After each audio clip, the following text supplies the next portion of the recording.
നമ്മളിന്ന് OTT റിലീസായി എത്തിയിട്ടുള്ള മൈതാൻ എന്ന സിനിമയെ കുറിച്ചാണ് സംസാരിക്കാൻ പോകുന്നത്. സിനിമ OTT റിലീസായിട്ട് ഇപ്പോൾ കുറച്ച് ദിവസമായി. ആക്ച്വലി ഞാനിത് തിയേറ്ററിൽ കാണാൻ ഭയങ്കരമായി ആഗ്രഹിച്ച ഒരു മൂവിയായിരുന്നു. പക്ഷേ നമ്മുടെ ജില്ലയിൽ എവിടെയും തന്നെ റിലീസ് ഉണ്ടായിരുന്നില്ല. മലയാളത്തിലെ എല്ലാ പടങ്ങളും അത്യാവശ്യം നന്നായി ഓടുന്നതുകൊണ്ടായിരിക്കും സ്ക്രീൻ കിട്ടിയിട്ടുണ്ടായിരുന്നില്ല. അപ്പോൾ ഈ സിനിമ കണ്ടു. OTT വന്നിട്ടും കുറച്ച് ലേറ്റായി.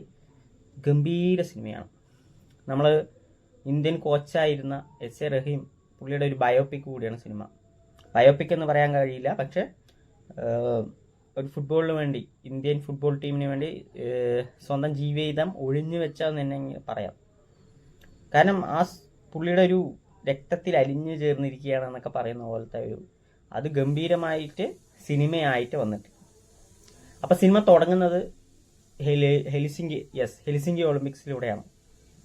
ദാരുണമായി ഇന്ത്യൻ ടീം പുറത്താവുകയും പിന്നീട് വരുന്ന ഒരു പുള്ളി ഈ ടീമിന് വേണ്ടി ഒരു ദീർഘവീക്ഷണം പോലെ ഈ 4 വർഷത്തെ ഗ്യാപ്പ് അടുത്ത ഒളിമ്പിക്സ് വരുന്നത് വരെ പുള്ളിയുടെ ഈ ടീമിൻ്റെ പുറകിലുള്ള ഒരു ഹാർഡ് വർക്കാണ് സിനിമ സംസാരിക്കുന്നത്.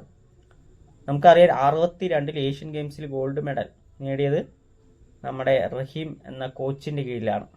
അതിനുശേഷം ഇതുവരെ ഇത്ര വർഷങ്ങൾക്ക് ശേഷം പോലും ഒരു ഗോൾഡ് മെഡൽ പോലും വാങ്ങിയിട്ടില്ല എന്നുള്ളതാണ്.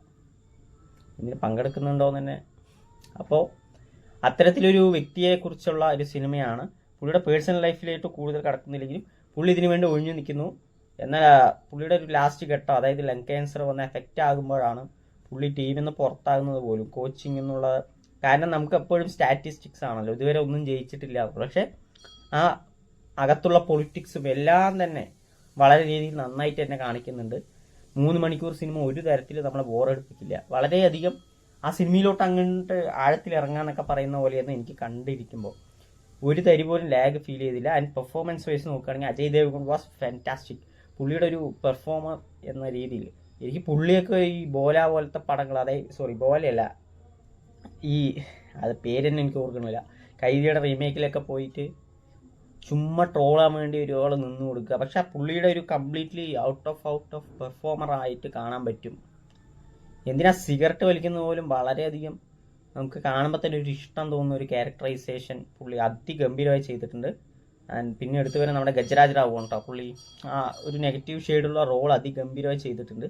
നമുക്ക് തന്നെ ഒന്ന് കൊടുക്കാൻ തോന്നുന്ന പോലെ അതിഗംഭീരമായി ചെയ്തിട്ടുണ്ട്. പ്രിയാമണി പുള്ളിയുടെ ഒരു റീസെൻ്റ് ആയിട്ടുള്ള ഒരു ഫിലിമോഗ്രഫി എടുത്തു നോക്കിയാൽ അത്യാവശ്യം നല്ല നല്ല സിനിമകളിലെ ഭാഗമാകാൻ സാധിക്കുന്നുണ്ട്. ഇതിനും ആർട്ടിക്കിൾ 370 ആയാലും. അപ്പോൾ സിനിമയിലോട്ട് വന്നു കഴിഞ്ഞാൽ നമ്മുടെ ഇതിൻ്റെ ബാക്ക് ബോൺ എന്ന് പറയുന്നത് ഇതിൻ്റെ മ്യൂസിക്. AR റഹ്മാൻ പുള്ളി ലെജൻഡ് ഈസ് ആൾവേസ് ലെജൻഡ് എന്നൊക്കെ പറയുന്ന പോലെയാണ്. അതിൽ ചില മ്യൂസിക് സിനിമയെ എലവേറ്റ് ചെയ്യുന്ന പോലെയുള്ള മ്യൂസിക്, ബാക്ക്ഗ്രൗണ്ട് സ്കോറൊക്കെ അടിപൊളിയായിരുന്നു. പിന്നെ പ്ലെയേഴ്സായിട്ട് വന്ന എല്ലാവരും അതിഗംഭീരമായിരുന്നു. പിന്നെ എടുത്തു പറയേണ്ട ഒരു കാര്യം, ഒരു സ്പോർട്സ് ഡ്രാമ എടുക്കുമ്പോൾ നമുക്കറിയാം ഇതൊരു നടന്ന കഥയാണെങ്കിൽ പോലും നമ്മൾക്കൊരു സ്ഥിരം ടെംപ്ലേറ്റ് ഉണ്ടാവും. ഈ പൊളിറ്റിക്കൽ പ്രഷർ വരും, അപ്പോൾ ഓട്ടോമാറ്റിക്കായിട്ട് ടീമിന് സ്ട്രഗിൾ ചെയ്യും. ഇതൊക്കെ കാണിച്ച രീതിയാണ് എനിക്ക് പറയാനുള്ളത്. കാരണം സിനിമയുടെ ആദ്യ പകുതി എടുത്തു കഴിഞ്ഞാൽ ഈ കുറേ ഒളിമ്പിക്സ് 52, 56, 60 ഈ 3 ഒളിമ്പിക്സിൽ നമ്മളെ വലിയ രീതിയിലുള്ള ഈ ഫുട്ബോൾ മാച്ച് കാണിച്ചു തരുന്നില്ല. പക്ഷേ ആ ഫീല്, അവർ പുറത്താകുന്നതും അവരെ തോൽവി ഏറ്റുവാങ്ങുന്നതിൻ്റെ ഈ ഫീല് നമുക്ക് കിട്ടുക എന്ന് വെച്ച് കഴിഞ്ഞാൽ അത് ആ സിനിമയുടെ ഗംഭീരമായ മേക്കിംഗ് ആണ്. അപ്പോൾ ഡയറക്ടർ അമിത് ശർമ്മ ഒരു വലിയൊരു ഹാറ്റ്സ് ഓഫ് ആണ്.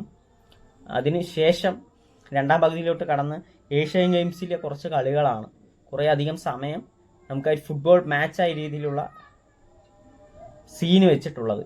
പക്ഷെ ആ സീനുകളെല്ലാം ഗംഭീരമാണ്. അത് എനിക്ക് തോന്നുന്നു 2 സിനിമാറ്റോഗ്രാഫർ ഉണ്ട്, നോർമലും ഈ സ്പോർട്സ് സംഭവം എടുക്കാൻ വേണ്ടി. ഐ തിങ്ക് ഞാൻ പേര് നോക്കി വെച്ചായിരുന്നു, ലിയാസ് സംതിങ് ആണ് പുള്ളിയുടെ പേര്. സോ അതിഗംഭീരമായിട്ടുള്ള സിനിമാറ്റോഗ്രഫി, എഡിറ്റിംഗ്, അങ്ങനെ എല്ലാ മേഖലയിലും ഗംഭീരമായി നിൽക്കുന്ന ഒരു സിനിമയാണ്. അപ്പോൾ മൈതാൻ എന്ന സിനിമ തീർച്ചയായും മിസ് ചെയ്യാണ്ട് കാണേണ്ട ഒരു സിനിമയാണ്. മസ്റ്റ് വാച്ച് മൂവിയാണ്. അപ്പോൾ ഹിന്ദിയിൽ എനിക്ക് തോന്നുന്നു ഈ കൂടുതലും ഇങ്ങനെ ഈ വലിയ വലിയ ബിഗ് ഷോട്ടുകളുടെ സിനിമ തിയേറ്ററിലെത്തി വലിയ കളക്ഷനൊക്കെ അടിക്കുന്നുണ്ടെങ്കിലും ഒരു തൃപ്തി നൽകുന്ന ഒരു സിനിമ പോലും ഉണ്ടാകുവാൻ സംശയമാണ്. ടൈഗർ 3 ഞാൻ ഇതുവരെ കണ്ടിട്ട് പോലുമില്ല. സോ ലാസ്റ്റ് ഇറങ്ങിയ ഫൈറ്റർ എനിക്ക് കണക്റ്റഡ് ആയില്ല, എനിക്ക് ഇഷ്ടപ്പെട്ടില്ല, വർക്കാകാത്തൊരു മൂവിയാണ്. പക്ഷേ ഇപ്പോൾ 12th ഫെയിൽ ആയാലും, ലാപത്ത ലേഡീസ് ആയാലും, ഇപ്പോൾ ഈ മൈതാൻ ആയാലും, ഈ OTT വന്നിട്ട് ഭയങ്കര തണ്ടറടിച്ച് നിൽക്കുക എന്നൊക്കെ പറയുന്ന പോലെ കണ്ടിട്ട് ഭയങ്കര ഫീലായ ഒരു മൂവിയാണ്. സോ നിങ്ങൾ തീർച്ചയായും മസ്റ്റ് വാച്ച് ആയിട്ടുള്ള മൂവിയാണ്. ഞാൻ തന്നെ കുറച്ച് ലേറ്റായി, അപ്പോൾ കാണാത്തവരുണ്ടെങ്കിൽ തീർച്ചയായും പോയി കാണാം. It was A wonderful movie of the year. ഈ വർഷത്തെ നല്ല ഒരു സിനിമയാണ്. മിക്കവാറും നാഷണൽ അവാർഡ് അജയ് ദേവ്ഗണിന് കൊടുക്കുമോ എന്ന് എനിക്ക് സംശയമുണ്ട്. പുള്ളിയുടെ പെർഫോമൻസ് കുഴപ്പമൊന്നുമില്ല, പക്ഷേ my personal opinion as a Malayali ഉണ്ടായതാണോ എന്നറിയില്ല. പക്ഷെ ആടുജീവിതത്തിലെ പൃഥ്വിരാജ് പുള്ളിയുടെ ഈ സിനിമ പറയുമ്പോൾ അതിൻ്റെ പറയാൻ പാടില്ല, പക്ഷെ മിക്കവാറും ഒന്നില്ലെങ്കിൽ ഷെയർ ചെയ്യപ്പെടും, ഇല്ലെങ്കിൽ രാജുവേട്ടനെ നൈസായി തേക്കും. അതാണ് കാണാൻ പോകുന്നത്. എനിവേ, മൈതാൻ കാണുക, അടിപൊളി സിനിമയാണ്. എന്തൊക്കെയോ പറയാൻ കൂടുതലുണ്ടായിരുന്നു, ഇപ്പോൾ പറഞ്ഞു, ഏകദേശം എല്ലാ കാര്യങ്ങളും പറഞ്ഞു. മൈതാൻ നിങ്ങൾ കണ്ട് ആസ്വദിക്കേണ്ടതാണ്. ഒരു ഇമോഷൻ ആയാലും എല്ലാം. 3 മണിക്കൂർ നിങ്ങൾക്ക് ബോറടിക്കില്ല, നഷ്ടപ്പെട്ട പോലെ തോന്നുകയില്ല, വെർത്താണ്. 3 മണിക്കൂർ ഗംഭീര സിനിമ കാണുക. പിന്നെ ആർട്ട് ഡയറക്ടർ അതിനെ പറയേണ്ട കാര്യമൊന്നുമില്ലല്ലോ. എനിക്ക് ഭയങ്കര ഇഷ്ടപ്പെട്ടു സിനിമ. എനിക്ക് ആ ഒരു അജയ് ദേവ്ഗണിൻ്റെ പെർഫോമൻസ് ഒക്കെ ഒരു രക്ഷയില്ല കേട്ടോ. പുള്ളി ഇങ്ങനത്തെ പടങ്ങൾ മാത്രം ചെയ്താൽ മതി എന്നാണ് എനിക്ക് തോന്നുന്നത്. ചുമ്മാ എന്തിനാ ട്രോളൊക്കെ ആയിട്ട് വാങ്ങുക. സോ മൈതാൻ കാണുക, നിങ്ങളുടെ അഭിപ്രായങ്ങൾ പങ്കുവയ്ക്കുക. ഈ വീഡിയോ ഇഷ്ടപ്പെട്ടെങ്കിൽ ലൈക്ക് ചെയ്യുക, കമൻറ്റ് ചെയ്യുക, ഷെയർ ചെയ്യുക, സബ്സ്ക്രൈബ് ചെയ്യുക.